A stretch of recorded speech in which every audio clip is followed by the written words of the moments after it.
Halo guys, selamat datang di channel Tunggu Animasi. Kali ini Mimin akan memberikan spoiler dari Battle to Rock Devon season kelima episode ke-96. Langsung saja kita ke videonya. Masih dengan pertarungan Shaoyan melawan 3 Dozong, 23 Dohuang, dan 46 Dohuang dari pasukan Pavilion Petir Angin Utara. Apalagi Shaoyan terperangkap dalam formasi 9 penjara petir surgawi. Walaupun dia dibantu dengan roh Tian Hozunze, tapi tetap saja itu membuat Shaoyan kesulitan.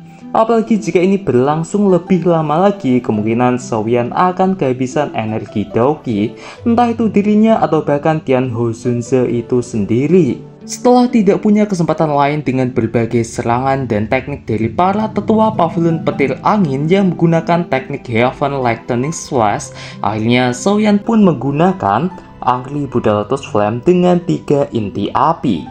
Keterkejutan semua orang yang melihatnya. Bagaimana mungkin orang ini punya 3 jenis inti api yang sangatlah langka?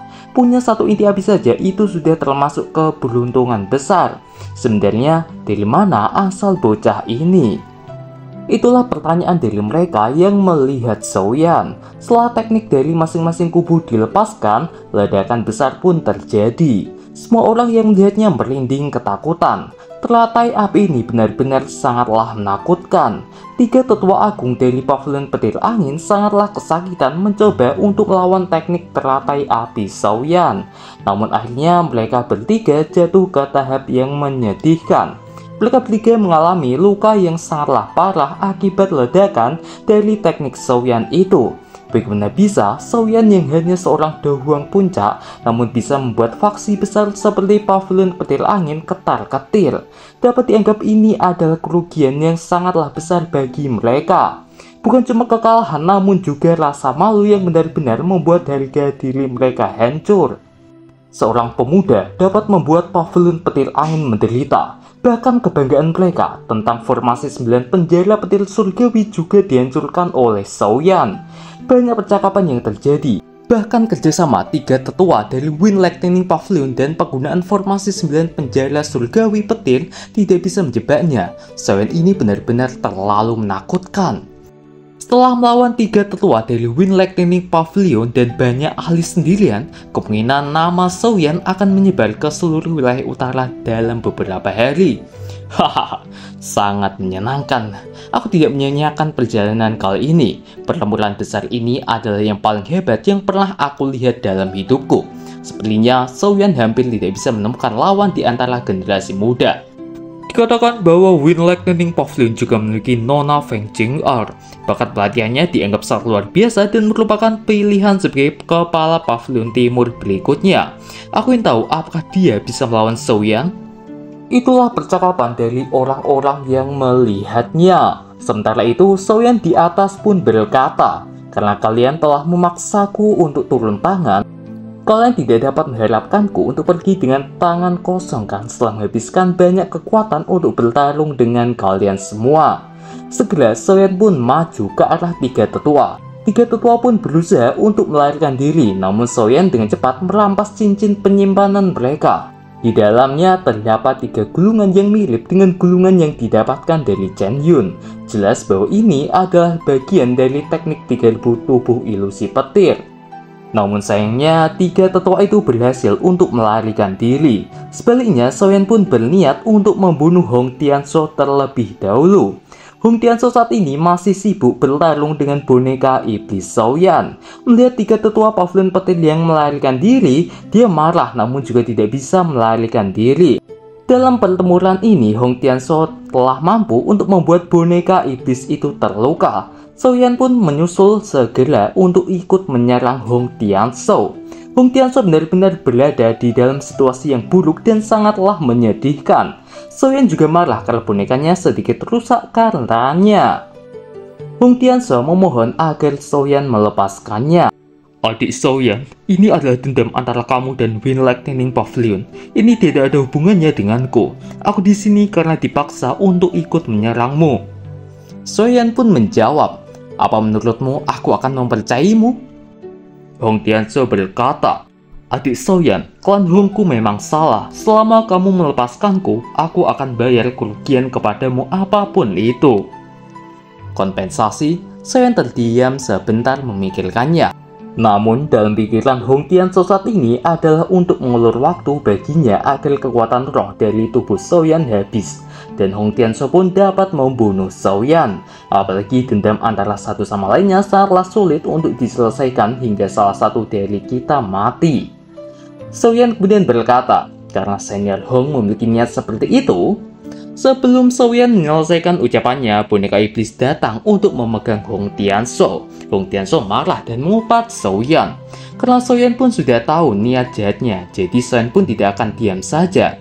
Di bawah kekalahan Hong Tianso yang tidak bisa melarikan diri, Hong Tianso itu berniat untuk meledakkan dirinya. Namun Soyan tidak akan membiarkan hal itu terjadi.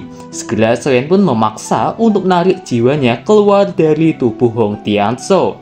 Jiwanya disimpan ke dalam botol giok dan mayatnya pun ke dalam cincin penyimpanannya.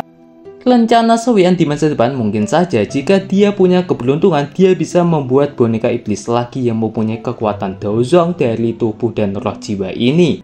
Setelah pertarungan selesai, Soyan pun berjalan mendekati klan Han. Soyan berkata, sepertinya pavilion petir angin utara tidak akan menggunakan klan Han lagi sebagai sandera di masa depan. Selama klan Han tidak menyebutkan keberadaanku, itu seharusnya bisa bertahan dengan damai. Hansu segera menjawab, kamu tidak akan kembali setelah pergi kan? Soyan pun menjawab, aku telah menyinggung pavilion petir angin. Jika aku melibatkan kalian semua, kemungkinan besar masalah hari ini akan terulang lagi. Haha, ketika kekuatanku telah mencapai tingkat di mana aku tidak lagi takut dengan pavilion petir angin, aku akan datang mengunjungi klan Han kalian. Aku harap kalian tidak akan keberatan. Perasaan Hansu sangat sedih mendengarnya. Perpisahan terakhir karena setelah ini pasti akan sulit baginya untuk bertemu. Selama beberapa waktu ini, perasaan kagum, suka, khawatir, dan cinta benar-benar telah merasuki perasaan Hansu kepada Soyan. Namun sayangnya akhir cerita akan tetap ada. Hanyu berkata, Soyan, terima kasih. Klan Han akan mengingat bantuanmu ini. Soyan pun menjawab, senior Hanyu terlalu sopan. Aku hanya menyelesaikan masalah yang telah aku buat.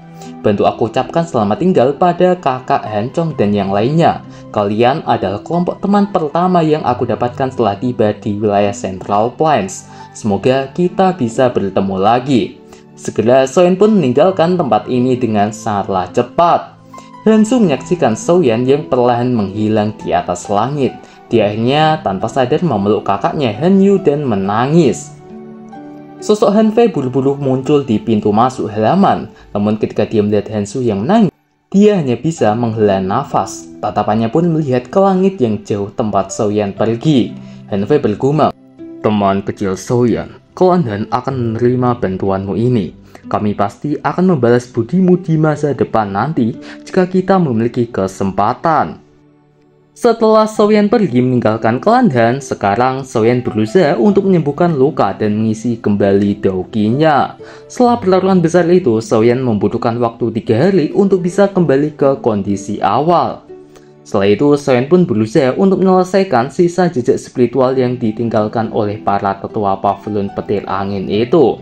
Memang ini cuma sedikit, tapi tetap saja itu sangatlah merepotkan. Soyan pun berniat untuk membuat pil pembersih jiwa. Pil obat tingkat 6 puncak untuk menghapus tanda di tubuhnya. Setelah itu, Soyan pun menggabungkan 4 gulungan teknik tubuh ilusi 3000 petir hingga membentuk teknik versi lengkap.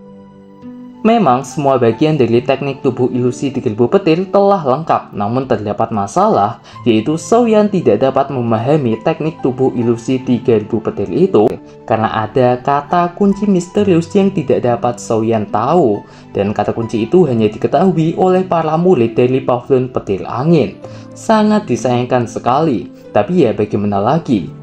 Soyan segera berkata, aku hanya bisa menyingkirkan benda ini untuk sementara waktu. Sekarang aku telah menyinggung Wind Lightning Pavilion. Sebenarnya aku hanya bisa memilih untuk bersembunyi dulu. Aku harus mencari kota dengan lubang cacing dan meninggalkan daerah ini. Wilayah utara sangatlah luas, bahkan pavilion petir angin tidak dapat ikut campur. Setelah aku meninggalkan daerah Wind Lightning Pavilion, aku akan segera menemukan bahan untuk membantu Tianhe Shunzhe memperbaiki tubuh. Dia pasti akan sangat membantuku nanti. Setelah itu, aku juga harus memikirkan cara untuk dengan cepat menembus kelas Douang dan naik ke kelas Douzong. Akan lebih baik jika itu terjadi sebelum Pil Gathering dimulai. Setelah itu, Soyan pun menuju ke kota transformasi tulang. Di sana, Soyan mencari bahan obat yang dibutuhkan Soyan. Tanpa diduga, ternyata di sana Soyan mendapatkan informasi tentang danau darah gunung surgawi dari seorang pedagang peta. Sebenarnya, Soyan itu membeli peta namun dengan harga yang sangatlah mahal, oleh karena itu Soyan terkejut. Namun Soyan juga ditanyakan, "Hehe, adik terlihat sangat asing. Kamu seharusnya bukan orang dari wilayah sini, bukan? Apakah kamu juga di sini karena kolam darah surgawi di pegunungan mata surga?" Soyan bingung karena tidak tahu apapun tentang itu, walaupun beberapa kali ini Soyan telah mendengarnya dari orang lain di sekitarnya. Pegunungan mata surga? Kolam darah gunung surgawi? Orang tua itu menjawab, "Apakah adik bahkan tidak tahu tentang pegunungan mata surga dan kolam darah gunung surgawi?" Soyan pun menjawab, "Aku baru tiba di wilayah utara baru-baru ini. Karenanya aku tidak terbiasa dengan semua yang ada di sekitar sini. Bisakah Tuan memberitahuku tentang itu?" Soyan pun melemparkan sekantong emas untuk memberikan bayaran atas informasi ini. Orang tua itu menjelaskan, kolam darah gunung surgawi di pegunungan mata surga sangat terkenal. Ada beberapa orang di wilayah utara Central Plains yang tidak menyadarinya. Dikabarkan bahwa setiap 3 tahun gelombang energi alam muncul di puncak gunung berapi di pegunungan. Setelah air pasang selesai, danau gunung surga di dalam gunung berapi dipenuhi dengan cairan merah yang sangatlah misterius. Apalagi kolam darah gunung surgawi ini hanya bisa bertahan selama 5 hari saja. Setelah itu pun akan benar-benar lenyap. "Apa gunanya kolam darah?" tanya Soyan. Dikabarkan bisa membantu seseorang yang berada di ranah puncak kelas Douang untuk menerobos ke kelas Douzong. Selain itu, bahkan jika seorang ahli Douzong memasuki kolam, itu akan membersihkan dan memperkuat tubuh seseorang, memungkinkan kekuatan seseorang meningkat, dan bagaimanapun efeknya pun lebih misterius dan luar biasa. Setiap 3 tahun, pegunungan mata surgawi dipenuhi oleh banyak orang dari berbagai tempat asal mereka. Apalagi bulan depan kebetulan adalah 3 tahun yang akan tiba. Oleh karena itu, ada banyak orang yang bergegas ke pegunungan mata surga baru-baru ini. Hehe, namun pegunungan mata surga sangatlah luas. Ada banyak magical base peringkat tinggi di dalamnya. Puncak gunung juga tertutup kabut sepanjang tahun. Oleh karena itu, jika adik ingin pergi ke sana, kamu dapat membeli peta pegunungan mata surga dariku. Harganya 40.000 koin emas. Dengan bantuan peta, kita dapat mencapai puncak gunung sebelum orang lain. Ya, walaupun ini semacam promosi jualan, tapi tetap saja informasi ini sangatlah bagus. Apalagi memang tujuan dari Soyan adalah agar bisa naik ke kelas Douzong secepatnya. Orang tua itu masih meyakinkan Soyan dengan berkata, "Adik, aku melakukan ini untuk kebaikanmu sendiri. Efek dari kolam darah gunung surgawi mungkin misterius, tetapi paling banyak dapat digunakan oleh 10 orang saja. Dengan kata lain, jika kamu tiba lebih dari 10 orang itu, maka kamu hanya dapat melihatnya dan kembali dengan tangan kosong 3 tahun lagi." Soyan yang mendengarnya pun segera untuk membayar harga dari peta itu, walaupun dengan harga yang sangatlah mahal ya. Tapi demi tujuan Soyan, uang bukanlah masalah besar. Keesokan harinya, Soyan bermalam di sebuah penginapan di kota untuk beristirahat. Di lantai 2-nya terdapat semacam kedai teh. Di sana biasanya terdapat banyak gosip yang beredar di kota. Tentu saja, Soyan akan memanfaatkan peluang bagus ini. Dikabarkan bahwa Wind Lightning Pavilion, 10,000 Sword Pavilion, dan faksi lainnya telah mengirim elit mereka untuk menuju ke pegunungan mata surga. Dari kelihatannya, mereka jelas menargetkan kolam darah gunung surgawi. Sialan, orang-orang itu juga ikut. Itu akan semakin sedikit dari 10 tempat yang akan tersisa. Tidak semua orang bisa memasuki kolam darah gunung surgawi. Hei, apa yang bisa kita lakukan? Mereka adalah faksi besar. Yang kuatlah yang bisa mendapatkan tempat itu. Jika tidak, seorang tidak hanya gagal mendapatkan keuntungan, tapi juga bisa mendapatkan masalah besar. 4 pavilion di Central Plains akan mengadakan kompetisi yang disebut 4 pavilion surgawi. setiap beberapa tahun sekali. Mereka yang berpartisipasi dalam kompetisi adalah anggota dari generasi muda yang paling menonjol di setiap pavilion. Kemungkinan pavilion petir angin dan pavilion 10.000 pedang sedang menuju ke kolam daerah Gunung Surgawi dalam persiapan untuk hal ini. Aku ingin tahu apakah pavilion musim semi kuning dan pavilion bintang jatuh akan ikut juga. Kolam daerah Gunung Surgawi tidak banyak berpengaruh pada orang-orang tua itu. Itu adalah harta bagi generasi muda. Dengan berendam di dalamnya, seseorang tidak hanya dapat mencuci tulangnya, tetapi bahkan mungkin dapat membantu keterobosan. Hanya ada beberapa bulan tersisa sebelum 4 pavilion surgawi musim ini. Jika seseorang dapat melakukan terobosan pada saat ini, peluang kemenangan pavilion akan semakin tinggi. Dikabarkan bahwa Nona Feng dari Wind Lightning Pavilion yang memiliki bakat pelatihan yang sangat menakutkan, bahkan ada rumor juga bahwa dia akan menjadi kepala pavilion berikutnya di pavilion bagian timur.